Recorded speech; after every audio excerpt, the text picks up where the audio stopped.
October 30th, 2025. This was the date the scientific world was supposed to breathe a collective sigh of relief. The interstellar interloper 3I Atlas had made its closest approach to our Sun, its perihelion, just 24 hours earlier. It had survived. It had endured the most intense gravitational stress, the most blistering heat our star could throw at it. The object, already the most baffling celestial mystery of the century, had passed its trial by fire. It was now on its way out, beginning its long, silent journey back into the interstellar dark. Mission control rooms at NASA, the ESA, and observatories worldwide, which had been holding their collective breath, finally began to stand down. The danger, they believed, was over. They were wrong. At 04:17 Greenwich Mean Time, the James Webb Space Telescope, which had been tracking the object on its outbound path, captured an event so catastrophic, so completely unexpected that the initial technician who saw the data assumed it was a sensor malfunction. A blinding energetic flash, where 3I Atlas should have been a dim, receding dot. Then, nothing. Just an expanding, chaotic cloud of vaporized ice and pulverized rock. The 5-kilometer wide object, the interstellar mountain that had baffled the greatest minds on Earth, was gone. 3 Atlas hadn't just broken up. It had detonated, and in that single, violent moment, a profound scientific mystery was instantly replaced by a terrifying, existential one. What in the hell just happened? And why? To understand the shock, you have to understand the suspect. 3I Atlas was never just a comet. From the moment it was discovered in July 2025, it was an object of contradictions. Its sheer size was the first anomaly. At an estimated 5 kilometers wide, it was thousands of times more massive than our first interstellar visitor, Oumuamua. It was a giant. Its trajectory was the second. It was moving at a blistering 60 kilometers per second, confirming its origin from another star. But its path was also suspiciously aligned with the ecliptic plane, the flat disk on which our own planets orbit. A statistical improbability so high, it was almost deliberate. Then came the anomalies that truly broke the scientific consensus. As it approached, telescopes detected a bizarre anti-tail, a jet of material pointing towards the Sun, not away from it. This wasn't just unusual, it was a flagrant violation of cometary physics, suggesting a force was actively pushing material against the solar wind. And finally, the smoking gun of its composition. Spectrometers detected an impossible chemical signature in its coma, its gaseous halo. It was venting massive quantities of refined metallic nickel, with almost no corresponding iron. On Earth, this specific nickel-to-iron ratio is not found in nature. It is the signature of an industrial alloy. It was this discovery that led Harvard astrophysicist Avi Loeb to publicly question if 3I Atlas was a natural object at all, or if we were witnessing the flyby of an alien machine, an engineered vessel masquerading as a dirty snowball. It was already the greatest puzzle in modern history, and then it blew up. This explosion is the central contradiction. It's the impossible crime scene. Comets, when they die, fizzle? They are fragile, porous structures of ice and dust barely held together. When they get too close to the Sun, the intense heat and overwhelming gravitational tide, the tidal forces, tear them apart. This process is called fragmentation. It's a slow, crumbling disintegration, a celestial melting. And crucially, it always happens before or at perihelion, the point of maximum stress. This is what astronomers expected. They were watching, waiting for 3I Atlas to crack and dissolve as it rounded the Sun on October 29th. But it didn't. It held together. Its massive size and structural integrity allowed it to survive the most violent part of its journey. It was on the exit path. It was safe. So why, 24 hours after it had passed the point of greatest danger, did it spontaneously detonate? And this was not a fragmentation. The energy released was catastrophic. The flash was so bright it saturated the Webb's sensors. This was not a passive breakup. This was an energetic event. The object didn't just fall apart, it was blown apart with a force far exceeding any stored chemical energy in frozen ice. It was an explosion, not a breakup. This single fact rules out almost every known natural explanation.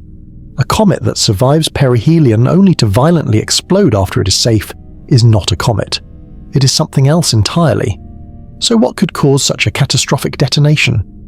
The scientific community, now in a state of classified panic, fractured into two camps. The first, the naturalists, clung to a desperate last-ditch theory. They proposed a deep core thermal shock. Perhaps, they argued, the outer crust of 3I Atlas was so thick, so insulating, that the sun's blistering heat took more than 24 hours to penetrate to its core.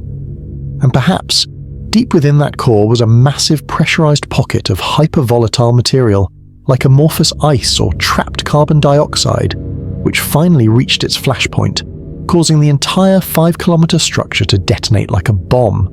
It's a plausible theory, but it struggles to account for the sheer instantaneous energy of the blast. It doesn't feel right. The second theory, the one whispered in secure video conferences and classified briefings, is far more terrifying. This theory, championed by the technologists, assumes 3I Atlas was exactly what Avi Loeb warned it might be: an artificial object, a machine. And if it was a machine, it didn't just explode, it was destroyed. There are two scenarios. The first, catastrophic engine failure. The anti-tail was never a cometary jet. It was the exhaust of an advanced propulsion system, perhaps a fusion drive or an exotic engine. The refined nickel was its fuel. The stress of the perihelion maneuver, which it performed while hidden from Earth by the sun's glare, was too much. The containment field failed, the power core went critical, and the entire vessel detonated. The second scenario is even darker, a deliberate self-destruct. The object's mission was complete. Perhaps it had successfully deployed a probe during its Mars flyby. Perhaps it had gathered all the data it needed as it skimmed the sun. Its purpose fulfilled, it initiated a scuttle protocol, a clean self-destruction to ensure that humanity could never ever capture its technology, study its systems, or reverse engineer its drive. It was a final, cold, and calculated act to erase its own existence, leaving us with nothing but questions and a cloud of debris. The explosion wasn't just a single event, it had consequences. In an instant, the single, 5-kilometer threat was replaced by a new, chaotic one. The Atlas pulverized itself into a vast, expanding cloud of shrapnel, ice, and metal, now coasting on its outbound trajectory. The initial concern was that this new debris field posed a hazard to our outer solar system satellites and future missions. But as telescopes began to analyze the expanding cloud, a new chilling mystery emerged. The debris wasn't behaving as it should. A normal explosion in a vacuum, combined with a push of solar wind, should cause the debris to expand outwards in a predictable, uniform, spherical shell. But the 3I Atlas debris cloud was not uniform. It was clumping. The fragments were not dispersing passively. Instead, they seemed to be exhibiting strange, non-gravitational attraction. The cloud was coalescing into thousands of smaller, independent clusters. Astronomers watched, baffled, as the cloud began to organize itself. This wasn't the chaotic aftermath of an accident. It looked structured. The technologists revised their theory. The explosion wasn't a failure, and it wasn't just a self-destruct. It was phase 2. It was a deployment. The comet wasn't the ship. It was the bus. It was a massive interstellar transport system, a cluster bomb designed to carry thousands of smaller payloads across the void, using the ice as a protective shell and a fuel source. The explosion was the mechanism of release, and then came the final, terrifying revelation. The one that has locked down global space agencies and forced an unprecedented, unified, and completely secret planetary defense directive. As astronomers used their most sensitive instruments to track the new swarm, they detected the impossible. The larger fragments, the newly formed clusters, were not just coasting, they were moving. Faint, almost imperceptible thermal signatures. Tiny, non-gravitational accelerations. The fragments were active. They had their own propulsion. The explosion was the final, brilliant, horrifying maneuver. It had released a swarm of what could only be described as independent probes. Thousands of them, and as the swarm began to adjust its new trajectory, fanning out from the epicenter of the blast, the true nightmare became clear. They weren't continuing on the outbound path into deep space. They were decelerating. One by one, the clusters were peeling off, their engines firing, their trajectories bending. They were turning back, they were turning inward, back towards the inner solar system, back towards the planets, back towards Mars, back towards Venus, and back towards Earth. The single massive threat of 3I Atlas was gone, replaced by 1,000 smaller, intelligent, and now fully active threats. The explosion wasn't the end of the mission, it was the beginning. The initial analysis of the swarm's trajectory was a global sprint against time in a veil of official secrecy. Every available telescope, every deep space radar dish, every classified military sensor network was redirected. They watched as the 1,000 fragments, now operating as independent entities, began to diverge. The clusters were not just decelerating, they were executing complex, coordinated orbital maneuvers. Each fragment, though tiny compared to the original 5-kilometer behemoth, was still substantial, ranging from tens of meters to several hundred meters in diameter. Big enough to be dangerous, big enough to be purposeful. And their individual trajectories, once charted, showed a chilling, deliberate distribution pattern. Some of the larger clusters were indeed targeting the gas giants, Jupiter and Saturn, peeling off into wide, looping arcs that suggested reconnaissance or the establishment of distant monitoring stations. Others aimed for the asteroid belt, hinting at resource acquisition or further deployment of smaller, more localized probes within the solar system's ancient debris field. But the majority, the most active and largest clusters, were undeniably setting courses for the inner solar system, for the terrestrial planets, for Earth. The global defense agencies scrambled, calculating collision probabilities, but the sheer number of active objects combined with their non-gravitational acceleration made prediction a nightmare. This wasn't a single bullet to dodge, it was 1,000 darts, each with its own guidance system, each selecting its own target. The sheer technological sophistication implied by this swarm was beyond human comprehension. For a 5-kilometer object, effectively a mothership, to carry, shield, and then release thousands of independently propelled and guided probes after surviving a solar perihelion, spoke of an engineering marvel far exceeding anything in our wildest science fiction. Each of these smaller probes must contain its own propulsion system, its own guidance, its own power source, and the fact that they remained dormant within the larger 3I Atlas shell for so long, enduring the extreme conditions of interstellar travel and solar proximity, meant they were built with a resilience that bordered on the miraculous. This wasn't just a machine, it was a complex, multi-stage, self-deploying system, and its system architecture suggested a vast ancient intelligence. As the swarm drew closer to the inner solar system, a new, horrifying piece of information began to emerge from the spectral analysis of the individual fragments. The nickel signature was still there, but it was now accompanied by other, more complex and equally impossible chemical traces. Traces of unstable isotopes of promethium, an element almost non-existent in nature, used in advanced nuclear power applications, and fleeting, transient signatures of metastable metallic hydrogen, a theoretical superfuel capable of generating immense energy densities. This wasn't just the shell's industrial alloy, this was the payload. Each probe, each individual fragment, was now identified as carrying within it not just a propulsion system, but a highly energetic, potentially weaponized and utterly alien internal structure. They weren't just rocks containing probes, they were the probes, each one a compact, self-contained unit of advanced, potentially hostile technology. The nature of their mission remained shrouded in terrifying mystery. Were they deploying more of the nickel dust that had already been subtly detected on Earth months earlier? Were they reconnaissance drones, silently scanning our planets for resources, for weaknesses, for threats? Or were they something far more direct? The fact that they were accelerating inwards, that they had been deliberately unleashed after the most dangerous part of their journey, confirmed their hostile intent. The explosion of 3I Atlas was not a failure, it was a rejoice. A cosmic roar of victory signaling the beginning of an unprecedented multi-pronged infiltration of our solar system.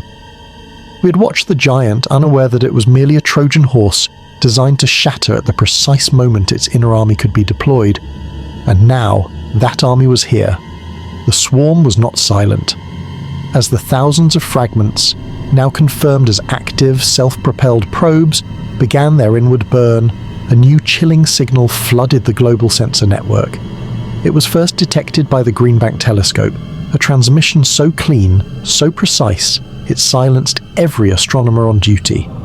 It was a pulsed signal, broadcast at exactly 1420 MHz, the universal watering hole frequency, the protected band of neutral hydrogen, which SETI scientists have long theorized would be the calling card of an intelligent species. The signal was not a chaotic blast of energy, it was a sequence, a repeating mathematical pattern.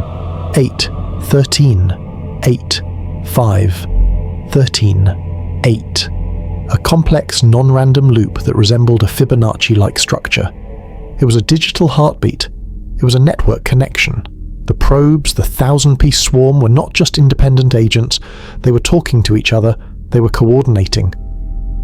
This was the moment the technologist theory became undisputed fact. This was the moment the world's defense agencies realized they were facing not just a technological threat, but a unified, intelligent, and networked adversary. Simultaneously, as the probes ignited their internal engines for the long deceleration burn toward the inner planets, their visual signature changed. The James Webb Space Telescope, retasked to analyze the individual fragments, made a discovery that defied all known physics of thermodynamics. The fragments were not red and dim as cold objects should be. They were beginning to glow, a faint but distinct and growing blue luminescence. This wasn't reflected sunlight. This was generated light. It was a color that, in astrophysics, signifies extreme high-energy activity, a temperature hotter than the surface of our own sun, the promethium, the metastable metallic hydrogen. This was the visual signature of their power source, a miniature, contained star within each probe. They were not just coasting, they were burning hot, burning blue, and they were accelerating against the outward push of the solar wind. They were coming, and they were coming under their own immense power. The cold, dark, silent threat had become a swarm of brilliant blue screaming engines. The true terror, however, was not in their light or their communication. It was in their movement.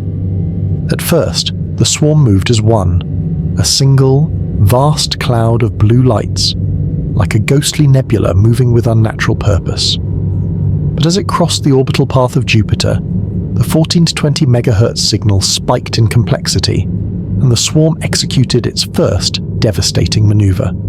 Like a flock of birds or a wolf pack, it split. With terrifying, fluid precision, the cloud divided into 3 primary battle groups. The first group, the largest, maintained its primary trajectory, its destination clear and unmistakable: Earth. The second group, smaller but faster, adjusted its course by several degrees, aiming for a direct intercept with Mars. The third, a squadron of the fastest probes, burned hard, turning onto a sharp vector for Venus. It was a coordinated, multiplanetary assault. This wasn't a random deployment. It was an occupation plan. The probes knew our solar system. They knew where the terrestrial, resource-rich planets were. And now, the true, horrifying purpose of 3i Atlas was clear. It was not a messenger. It was not an explorer. It was an interstellar delivery system for an invasion force, and we had just watched it arm itself and pick its targets. The blue-hot glow of the Earthbound battle group was no longer a matter for telescopes alone. In the pre-dawn hours of mid-November 2025, amateur astronomers in the Southern Hemisphere, followed by panicked calls to local observatories, began reporting a new constellation, a tight, shimmering cluster of blue-white lights, moving with unnatural collective purpose against the backdrop of the stars. The secret was out. The public phase of the crisis had begun, and it began not with a government announcement, but with 1 billion terrified eyes looking upward. But this visible spectacle, this silent, beautiful, terrifying parade, was only a distraction. The real attack, the true infiltration, had already begun, and it was completely invisible. It started at just 2:43 UTC. The first target was the global financial system. In a single coordinated pulse, the Society for Worldwide Interbank Financial Telecommunication, or SWIFT, went dark. Not a crash, not an error, but a system-wide pause. High-frequency trading algorithms in New York, London, and Tokyo froze, their code instantly rewritten by an unseen hand. The global economy was paralyzed in less than 3 seconds. Simultaneously, the US Space Force's high-frequency communications network, the one coordinating all nuclear defense and satellite operations, began to sing. Operators listened in horror as their secure, encrypted channels were flooded with a single, repeating signal, the 1420 MHz mathematical sequence. 8, 13, 8, 5, 13, 8. It wasn't just a broadcast at us, it was a key. It was a digital rootkit of alien origin, and it was unlocking every secure system humanity had ever built. The swarm, still millions of kilometers away, was not just approaching, it was hacking us. It was dismantling our defenses, our economy, and our ability to coordinate a response before the first probe even entered our atmosphere. This was a technological gap so profound, it was like trying to fight a cyber war with a stone axe. The probes weren't just vessels, they were interstellar aircraft carriers, each one deploying a swarm of devastating, invisible digital weapons. The blue glow in the sky was just the tip of the spear. The digital blade was already at our throat.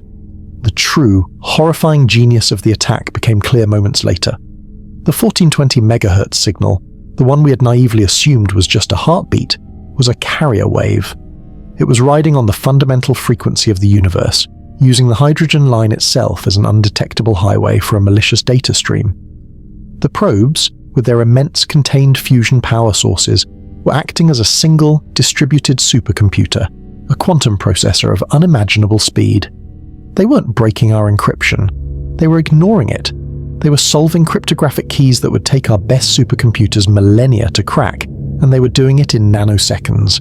The attack was not random. It was targeted. It was surgical. And it was aimed at one thing: control. The probes weren't here to annihilate us with explosions. They were here to seize the planet's entire digital nervous system. The lights in our cities, the water in our taps, the planes in the sky, the missiles in their silos. All of it was now connected to an alien network that was methodically, relentlessly, and with terrifying speed, taking over. The invasion wasn't coming. It was already here. The total digital subjugation of Earth took less than 45 minutes. What followed was the terrifying silence of a planet that was no longer its own. In the command bunkers, in the stock exchanges, in the air traffic control towers, screens didn't just go black. They flickered, rebooted, and displayed a single, simple, blue geometric pattern. The same pattern observed in the 1420 MHz signal. It was a digital white flag, a sign of new ownership. And then, as the sun began to rise over the Pacific, the physical armada arrived. The Earthbound battle group, numbering in the hundreds, did not decelerate to a gentle orbital insertion. They used their internal blue-glowing fusion engines to execute a violent high-G deceleration burn, slamming on the brakes in high orbit with a force that should have torn any conventional craft to pieces. They didn't burn up. They didn't slow down. They simply stopped, hanging motionless in a precise equidistant grid over every major continent. They were not attempting stealth. This was a demonstration of absolute, terrifying superiority. Our most advanced interceptor jets, scrambled in a last desperate act of defiance, simply fell from the sky as their electronics were instantly, precisely neutered by localized electromagnetic pulses from the probes above. They were swatted like flies, without a single shot being fired. Then, the probes began their descent. They moved not with the chaos of re-entry, but with the cold, silent precision of an elevator. They dropped from orbit, their blue glow pulsating, rhythmically ignoring wind, weather, and gravity. Their targets, pre-selected by the digital takeover, were chillingly specific. They did not land at military bases or government capitals. They descended upon the planet's great nerve centers, the world's largest hydroelectric dams, its most critical geothermal plants, its most complex nuclear power stations. They landed, often in broad daylight, and embedded themselves into the infrastructure. They weren't here to destroy. They were here to feed. The probes, with their impossibly hot fusion cores, were not self-sustaining. They were designed to consume and convert existing power sources. In a matter of hours, the global energy grid was not just controlled, it was being physically siphoned, its output redirected to the alien network. The lights of human civilization began to dim, not because of a blackout, but because the power was being stolen at its source, fueling a vast alien construction project. The probes at the power plants were just the first step. They were the anchors. The real work was about to begin. The theft of the global power supply was the final, undeniable proof of the swarm's purpose: conversion. With the planet's energy grids now serving as massive, hijacked batteries, the probes began their transformation. They had initially stopped over key power infrastructure, but now a secondary wave of the blue glowing objects descended upon the Earth. These were smaller, faster, and they did not land. They flew low and fast, skimming the contours of the land, focusing on the planet's vast network of fiber optic cables. Using the high energy bursts, they didn't cut the cables, they superheated them, rapidly melting and fusing the glass filaments and the metallic shielding beneath the ground. But the energy was not wasted. The probes were extracting the raw refined materials, the silica, the copper, the structural polymers, siphoning them into their own internal impossible geometries. The entire global data backbone was being cannibalized piece by piece, melted down and reformed into something alien. As the physical infrastructure was being dismantled and consumed, the Earth's atmosphere itself began to change. The blue glow of the thousands of probes now consuming planetary power began to coalesce. A massive, persistent ionizing plasma field formed in the upper atmosphere, centered over the probe clusters. It was a dense, electromagnetic net, a planetary shield that instantly blocked all remaining traditional radio communication and, most critically, obscured any view of the stars. Humanity was now completely isolated, locked beneath a shimmering blue-white veil. The psychological impact was immediate and devastating. The stars, the source of our hope and our escape, were gone. We were trapped in a technological and now literal cage. The planet's fate was sealed beneath an alien dome. The final act of the swarm was the erection of the constructs. Using the immense, redirected power from the dams and nuclear plants, and the materials scavenged from the melted communication lines, the probes began to assemble something vast and incomprehensible. On the sites of the major power stations, the ground glowed with an internal contained energy. From the fused earth and stolen metal, massive shimmering obelisks began to rise. These were not buildings, they were geometric singularities, perfectly black, featureless, and humming with captured energy. They were growing at an exponential rate, reaching kilometers into the sky within hours. The purpose of the 3I Atlas mission was now fully revealed.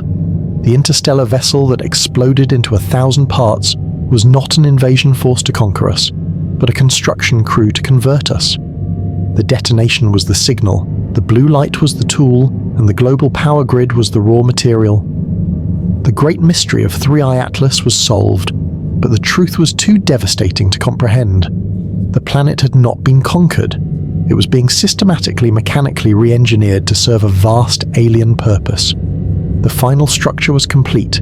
The great interstellar machine had arrived, and it was turning Earth into something new, something terrifying, something utterly alien. The final part of the great cosmic clock had been installed. The Earth today is a silent, terrifying museum of this truth. The great obelisk stands sentinel over the planet, drawing power and sending a ceaseless 1420 megahertz signal into the starless sky. What did 3I Atlas know? What was the final destination of the enormous energy being funneled into these towering constructs? Was the explosion a declaration of war, a self-sacrifice, or merely a sophisticated delivery confirmation? We may never know. All we know is that the object that accelerated faster than it should, the object that then blew up after perihelion for no reason, was not a cosmic accident. It was the perfectly engineered delivery of a new, alien destiny for our world. The silence of the planet is not peace. It is the sound of a vast alien machine running perfectly.